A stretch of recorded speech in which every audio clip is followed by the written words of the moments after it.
À la une, le festival Le Mois Créole, c'est jusqu'au 9 novembre prochain entre Paris, la Martinique, en passant par la Guadeloupe, Trinité et Tobago aussi, Strasbourg également et Montréal, d'où arrive d'ailleurs directement Chantal Logal. Bienvenue à vous. Bonsoir. Merci d'être avec nous. Vous arrivez donc tout juste du Québec où il y a des étapes pour ce festival. Vous êtes membre de la compagnie de danse d'Ifé Kako, vous êtes chorégraphe. Avant de vous entendre, on se met dans l'ambiance.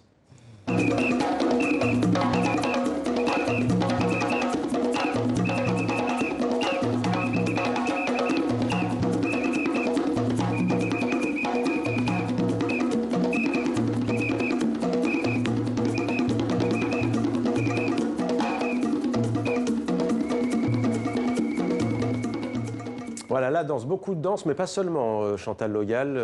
Pas seulement, ce festival créole, c'est la musique de la tradition, on va dire du passé et du présent, le jazz, la Martinique, la Guadeloupe, le Bélay, le Gros-Cas, la Guyane, la Réunion. Enfin, nous avons invité des artistes un peu de partout. C'est un festival aussi qui se veut scientifique, qui est autour des langues créoles.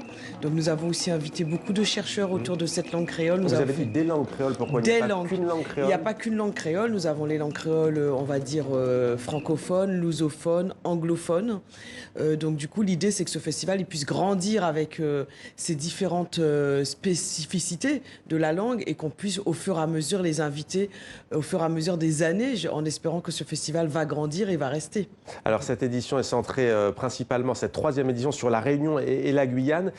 C'est votre compagnie de danse, hein, d'Ifé Kako, qui a notamment participé à la programmation. Justement, quelle est la tonalité de cet événement cette année? Alors la tonalité, c'était déjà d'avoir effectivement la Guyane et la Réunion comme invités. Et donc la Guyane, ils sont à peu près 17 artistes, voire même 25, puisqu'on a aussi invité la musique.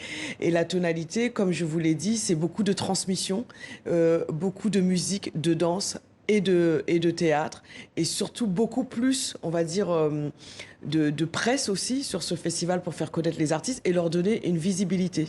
Donc la tonalité est à peu près la même que les autres années, sauf que, à la différence, ce festival est itinérant cette année, prend vraiment place dans une itinérance, et c'est surtout ça, cette tonalité, c'est de faire découvrir aux différents territoires les Antilles et puis Ouais.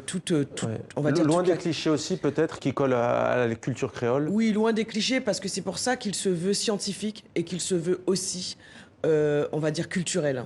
Donc du coup, il y a beaucoup de transmissions autour des langues créoles, beaucoup de rencontres, de débats. Voilà. Il y a un terme aussi important, c'est la créolisation, celle notamment prônée par le poète Édouard Glissant. En quoi consiste justement, par exemple, la créolisation dans votre discipline, la danse contemporaine? Moi, dans ma discipline, justement, je travaille autour du triangulaire. Mon travail a vraiment une composante de l'Afrique, de la Caraïbe et de l'Europe. Et je travaille entre le passé et le présent. Et en fait, la tonalité cette année, comme vous me l'avez demandé, c'est autour du PCI, le patrimoine culturel immatériel, entre passé et présent. Donc nous allons des danses hip-hop qui frottent avec justement les danses africaines, les danses de la Caraïbe, et jusqu'à aujourd'hui, la danse contemporaine. On peut retrouver un danseur ou une danseuse contemporaine dans ma compagnie, et l'Afrique. Il y a même le quadrille, une danse de bal française importée par les colons au XVIIIe siècle aux Antilles. Comment vous la revisitez? Eh bien écoutez, on l'a revisité en faisant un travail intergénérationnel, en mettant une commandeuse de quadrille sur scène, puisqu'on a le quadrille à commandement, et en le confrontant au rap, au slam, du hip-hop, donc d'aujourd'hui, le patrimoine culturel d'aujourd'hui, donc entre les plus jeunes et les moins jeunes.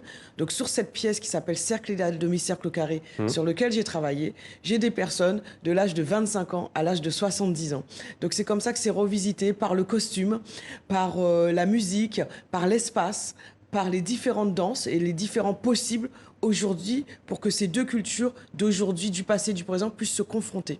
Chantal Logal, merci beaucoup d'avoir pris le temps de venir sur notre plateau alors que vous êtes encore en décalage horaire. Vous arrivez tout juste de Montréal. Le mois créole, c'est jusqu'au 9 novembre prochain. Voilà. Merci à vous. Et puis surtout le mois créole sur .fr, lemoiscréole.fr, vous pouvez aller voir sur notre site internet. Eh bien voilà, tout est dit. Merci à vous Chantal Logal. Je vous remercie, au revoir.